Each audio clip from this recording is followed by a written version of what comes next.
PM Modi की रणनीति अपनाएंगे नीतीश कुमार। 2024 के लोकसभा चुनावों में मोदी की स्ट्रैटेजी से ही करेंगे वार। ओबीसी के कोटे के मुद्दे को लोकसभा चुनाव तक जिंदा रखेंगे नीतीश। कर्पूरी चर्चा और भीम रथ की भी है तैयारी। नीतीश कुमार 2024 के आम चुनावों के लिए पीएम नरेंद्र मोदी जैसी ही कैंपेन रणनीति बनाकर बैठे हैं। कर्पूरी पे चर्चा और भीम रथ निकालकर वो कोटे के मुद्दों को अगले कुछ महीनों तक जिंदा रखना चाहते हैं। बिहार में जातीय सर्वे कराकर उसके आंकड़े सामने रखने वाले मुख्यमंत्री नीतीश कुमार अब ओबीसी आरक्षण की मांग उठा रहे हैं। उनका कहना है कि ओबीसी समाज की आबादी अगर 60% से ज्यादा है तो उन्हें उसके मुताबिक ही आरक्षण मिलना चाहिए। यही नहीं, इस मसले में वो लोकसभा चुनाव तक जिंदा रखना चाहते हैं ताकि जातीय आधार पर ध्रुवीकरण हो और उसका फायदा मुख्यमंत्री को मिल सके। यानी कि इंडिया गठबंधन अब इस मुद्दे पर लोकसभा चुनाव में फायदा उठाना चाहता है। अगले साल अप्रैल मई तक लोकसभा चुनाव होने हैं और अगले 6 महीने तक नीतीश कुमार का फोकस ओबीसी आरक्षण पर ही रहने वाला है। इसके लिए भाजपा की कैंपेन स्ट्रैटेजी को नीतीश कुमार दोहरा सकते हैं। भाजपा ने 2014 के आम चुनावों में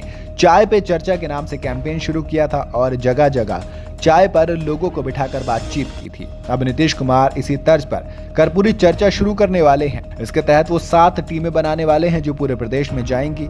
इस दौरान अति पिछड़े वर्ग के लोगों से टीम बात करेगी और उन्हें जातीय सर्वे का फायदा बताएगी। इन चर्चाओं के जरिए पिछड़े समुदाय को ये बताने की कोशिश होगी कि नीतीश सरकार में उनके लिए क्या कदम उठाएगी। इसके अलावा केंद्र में अगर जेडीयू और उसके सहयोगी दल आते हैं, यानी कि इंडिया गठबंधन आता है, तो फिर आबादी के रेशियो में आरक्षण दिया जा सकता है। कर्पूरी चर्चा कैंपेन का नाम समाजवादी नेता और पूर्व बिहार सीएम कर्पूरी ठाकुर के नाम पर रखा गया है। कर्पूरी ठाकुर को सोशल इंजीनियरिंग की राजनीति के पुरोधा के तौर पर देखा जाता है। जातीय सर्वे की रिपोर्ट पेश होने से पहले ही जेडीयू ने कर्पूरी चर्चा का प्रोग्राम तय कर लिया था।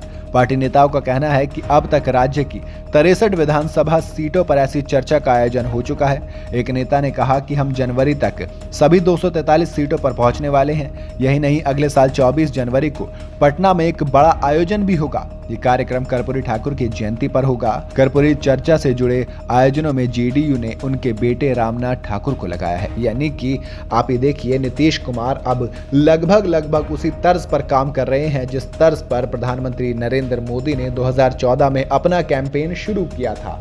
चाय पे चर्चा हो या फिर लोगों से कनेक्ट करना हो और किसी एक मुद्दे को उठाना हो। इसीलिए अब जातीय ध्रुवीकरण के भरोसे नीतीश कुमार ओबीसी का मुद्दा उठाने वाले हैं और इसे लोकसभा चुनाव में बढ़ चढ़कर इस्तेमाल करने वाले हैं। अगर बात करें कर्पूरी चर्चा की तो इसमें रामनाथ ठाकुर के अलावा मंगनीलाल मंडल, मदनी सहनी, शीला मंडल, कहकशा परवीन, चंद्रशेखर चंद्रवंशी और धर्मेंद्र चंद्रवंशी जैसे नेताओं को इस आयोजन की जिम्मेदारी दी गई है। यही नहीं, दलित वर्ग के मतदाताओं को लुभाने के लिए भीम संसद का भी आयोजन किया जा रहा है। यानी कि कहीं ना कहीं नीतीश कुमार अब उसी फॉर्मेट पर उतारू हो गए हैं। आपको क्या लगता है कि क्या 2024 के लोकसभा चुनाव में नीतीश कुमार को मोदी वाला ये फॉर्मूला विजय बना पाएगा? हमें कमेंट में जरूर बताइएगा।